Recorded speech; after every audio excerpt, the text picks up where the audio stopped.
Hi students, welcome to second year commerce class. In our previous classes we have discussed about various types of marine insurance policies and fire insurance policies, life insurance policies. I hope you understood the concept of insurance. Here insurance not only protecting the interest of insured, that is the policy holders, but the other way it is contributing to the economic development of our nation also. The other day I told you, insurance works on pooling system. Pooling system means collect money from different people in smaller quantities like A, B, C, D, E, F. Different persons are there. Each person will pay smaller amounts.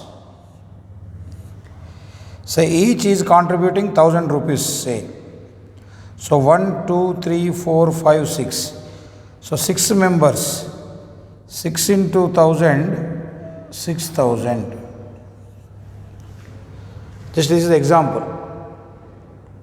We are collecting from lakhs of members. We are asking various people to participate in the system of insurance by entering into contract with the insurance company, either for life insurance or for fire insurance or for marine insurance.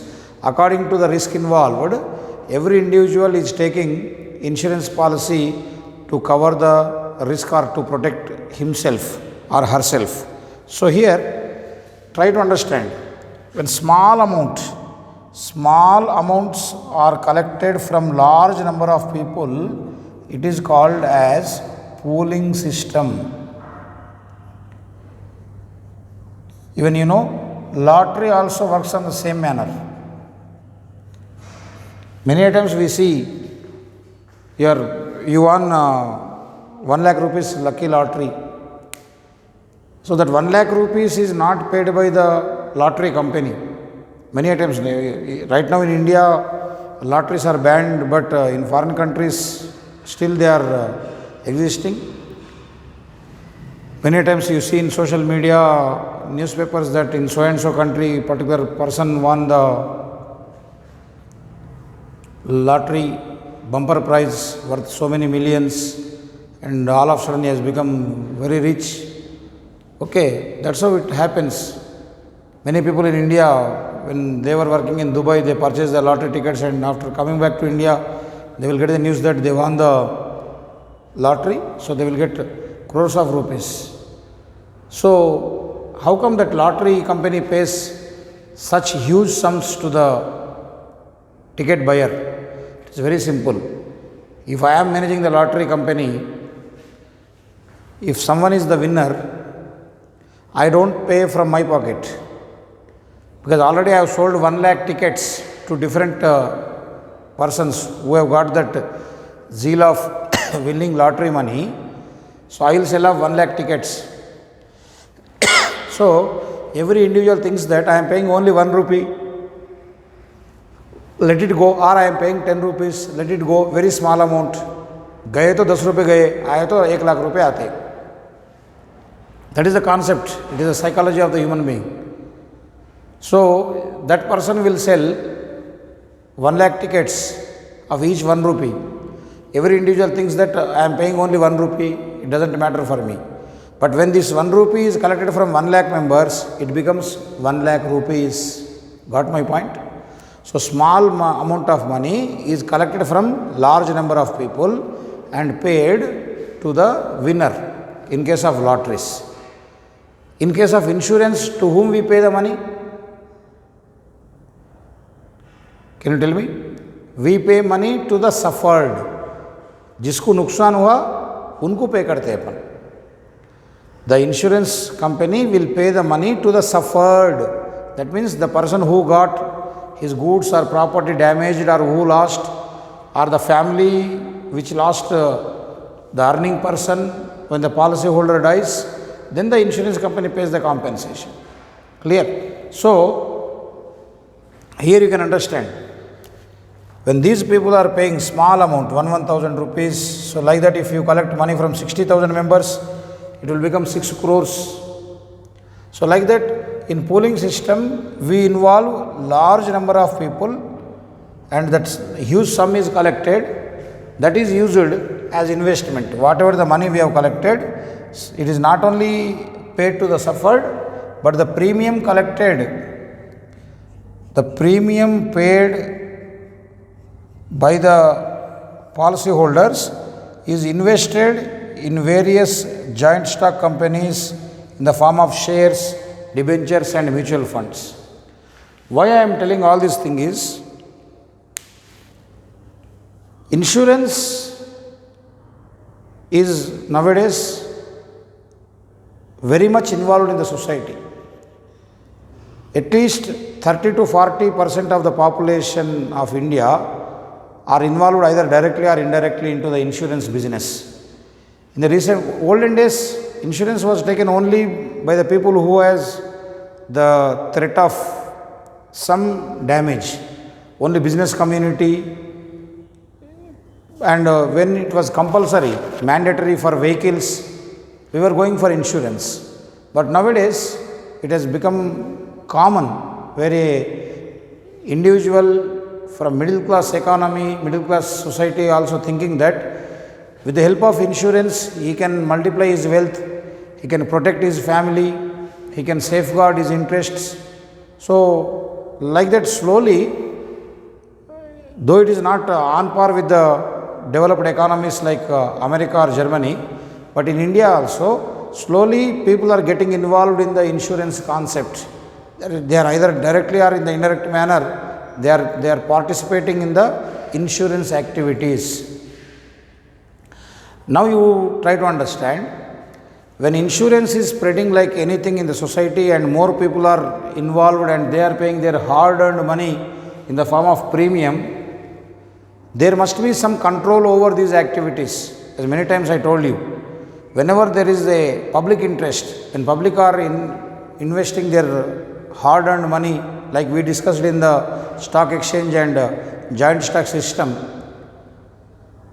when insurance companies are allowed to collect money from the people in the form of premium by entering into an agreement or by issuing policies, there may be some chance of manipulation, violation of rules, cheating of people. Now, just imagine if these insurance companies does not follow the rules and regulations, does not fulfill the expectations of the individuals, or say damage the interest of those policy holders. Now, it is not loss only to that one individual. The entire concept of insurance will get flop. Okay, people will not believe.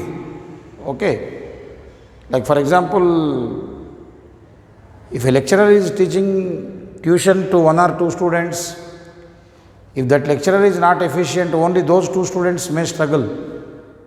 But if he is teaching the entire class of 100 students or 150 students and his lecture is reaching many and he is not efficient, means all these people will get spoiled, their career will get spoiled. You are not taught proper accounting fundamentals, you are not taught proper commerce concepts. In future someone asked you what is IRDA, what is insurance, will you be able to answer? No. That means if this person is not efficient who is teaching, is not spoiling the single student, he is spoiling the group of students, then what happens? Then ultimately this inefficiency of the lecturer will damage the reputation of the college. Okay, then the students will slowly spread that so and so college is not good. What happened here? Because one lecturer is not efficient, there is a bad name to the entire college. Similarly, if any one of the insurance company is cheating the individuals, cheating the policy holders, then slowly in the society what happens? There will be a bad name for the concept of the entire concept of insurance will be okay, seen with doubts. People may not believe you. When you come forward and when you educate the people that yes, you come and take a policy, we are going to pay the compensation, we will give you double the money after 10-15 years. Various policies are there, no? Child marriages policies, then higher education policies are there, pension policies are there. If you watch television or read newspapers, you will understand about various policies which are issued by the insurance companies in the latest times. So people won't believe. So there is a responsibility on part of the government to protect the interest of all the involved parties in this insurance concept. In the insurance concept, not only the insurance companies, there are some intermediaries, the agents. Normally, insurance company directly won't approach you. If you want to take a policy, you will be approaching, an agent will be approaching you. He will be educating you, he will be informing you, he will be giving you all the details about the premium and the formalities are to be fulfilled to take a policy. The agent is there in between you and the insurance company. So there are insurance companies, there are insurance agents, are also called as intermediaries, and the general people, they are called as insured. The common public also involved, who is entering into an insurance contract with any insurance company, whether it is of public sector or private sector. So individuals are there, intermediary agencies are there, insurance agents are there, insurance companies are there. So all these people have to work in a proper, ethical, rules-based environment so that the concept survives. Okay, as just now in the example, if one company, one individual is cheated, and there will be a spot for the entire concept. So there is a responsibility on part of the government to take care of this. We have to control, we need to monitor. We are not supposed to allow it to act on its own. Government of India has got a greater responsibility of covering all these activities. So that is the reason, in order to protect the interest of the individuals, in order to see that the insurance concept goes in a smooth manner, Government of India in the year 1999 came out with a special act in the Parliament called IRDA Act. IRDA. IRDA means Insurance Regulatory and Development Authority. Insurance Regulatory and Development Authority came into existence by a special act in the Indian Parliament called as IRDA Act 1999. Later on in the year 2002 it got amended. In 2002 it was amended. Amended means changed, modified. Modified in the year 2002. Okay. So this was established. Like in order to protect and control the stock markets, we had SEBI. In order to protect and develop the banking sector, we have got RBI.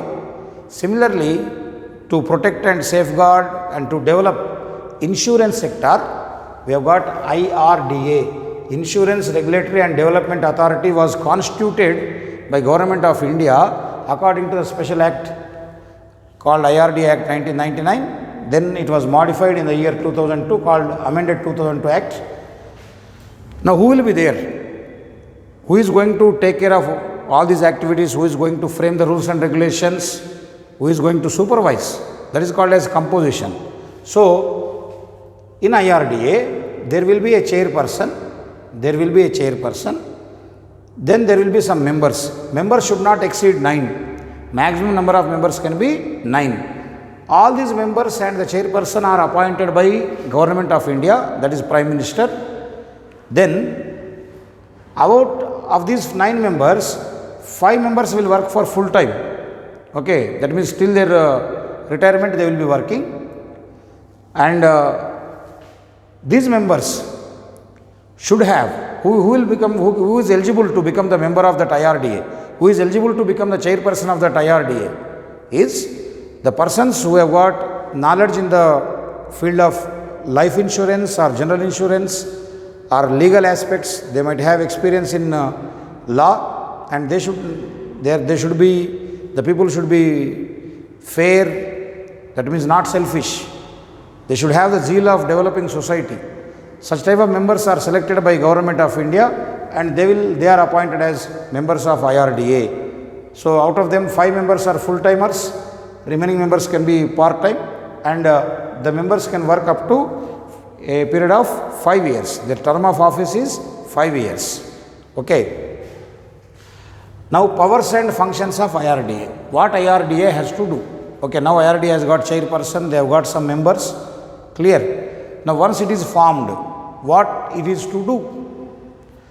The first function of IRDA is protection of interest of policy holders. Protection of interests of policy holders. Here interest does not mean the interest what we get from bank. Here interest means our zeal, our requirement. See, when a student takes admission into a college, what is the interest of the student? The interest of the student will be to get better education, better skills, a foundation for her career. That will be the interest of the students. Only few students may be there just who come for time pass, and their interest is something like making friends in the college and enjoying in the campus. Only few students, but majority students who are very sincere, what will be their interest? Their interest is to study well, their interest is to build up their career, their interest is to grab knowledge. So, being a college management or being a lecturer, it is you who will fulfill that interest of the student. Similarly here, as a policy holder, what will be your interest? You would like to get compensation on time whenever you suffer the loss, or in case of life insurance, you would like to get back your sum assured on the date of maturity without any delay, and you require proper calculations of premium, etc., legal formalities, or sometimes the other day we have discussed it in few classes before. I told you about surrender value.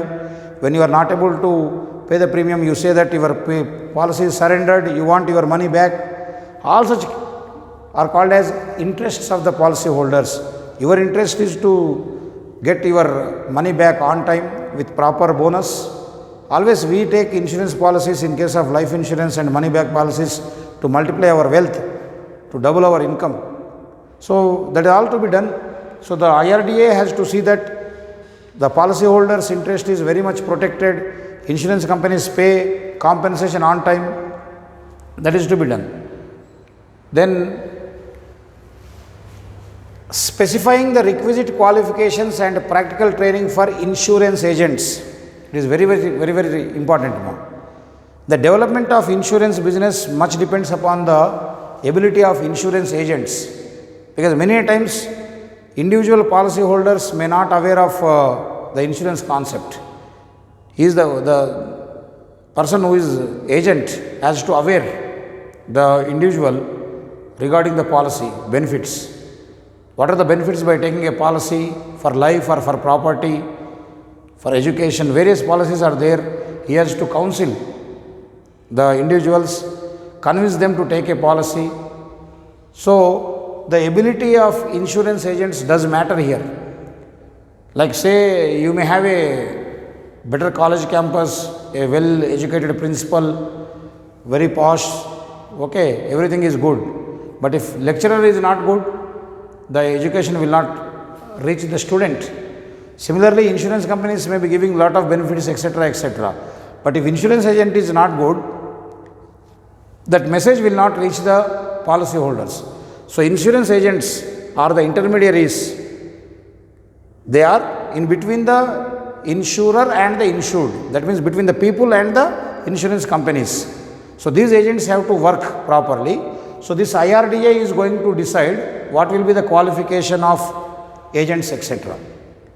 So, earlier it was 10th class, now that may be intermediate. So, all this they will decide what should be the qualification, and these agents are to be provided practical training in getting the insurance contracts done, etc. Next, specifying the code of conduct for surveyors and loss assessors. Code of conduct means how to behave, what is to be done and what not to be done. Like you see, code of dress will be there in various colleges, that means you have to wear uniform. So, in schools you see students have to speak only in English. That is called code of conduct, what is to be done and what not to be done. So, here surveyors, who are surveyors? the people who come to inspect the property in the event of loss. Surveyors are the people who inspect the premises of accident and assess the amount of loss. For example, sometimes in the recent times you might have seen lot of cars got damaged in floods. So when we send them to workshops, the workshop will inform the insurance company from whom we got the policy. So that surveyor will come and they will take the photographs of the car and the property, and they will write the letter to the insurance companies what is the property or loss occurred. Based on the report given by the surveyor or this loss assessor, insurance company will decide the amount of compensation. So how these surveyors have to behave, what are the rules they have to follow while assessing the loss, that all will be decided by IRDA. Then promoting efficiency in the conduct of insurance business. That's what, in every field, efficiency does matter, ma. If you are efficient, we will get good result. You are inefficient, we get poor result. Efficiency, what do we mean by efficiency? In every class I used to tell in the first year, it is the ability to perform. If I am an efficient lecturer, naturally the result will be good. If I am inefficient, the result may be poor. Similarly, student also. If student is efficient, he or she will get good result. If student is inefficient, okay, the result will be otherwise. So what we have to do here? So our responsibility is to improve the efficiency also. The individual's capacity to performance is to be improved day by day by providing some education, by giving some training, by conducting some workshops. So here also the IRDA has to work to improve the efficiency of the people involved here. So here we have to educate insurance agents, the consultancies, the banks, the people who promote the insurance business are to be given modern dynamic training so that they get more business for the insurance companies. Then promoting and regulating professional organizations connected with the insurance. Okay, there are various agencies which will participate, which will mediate in the insurance business. Certain professional organizations are there, like banks or say business units, some workshops, some other consultancies. So we will promote the insurance activities. So we need to educate them, we need to regulate, means give them some rules and regulations. See, if the people involved in the insurance business do not follow rules and regulations, definitely we will struggle. People violate the rules, the system will get collapsed.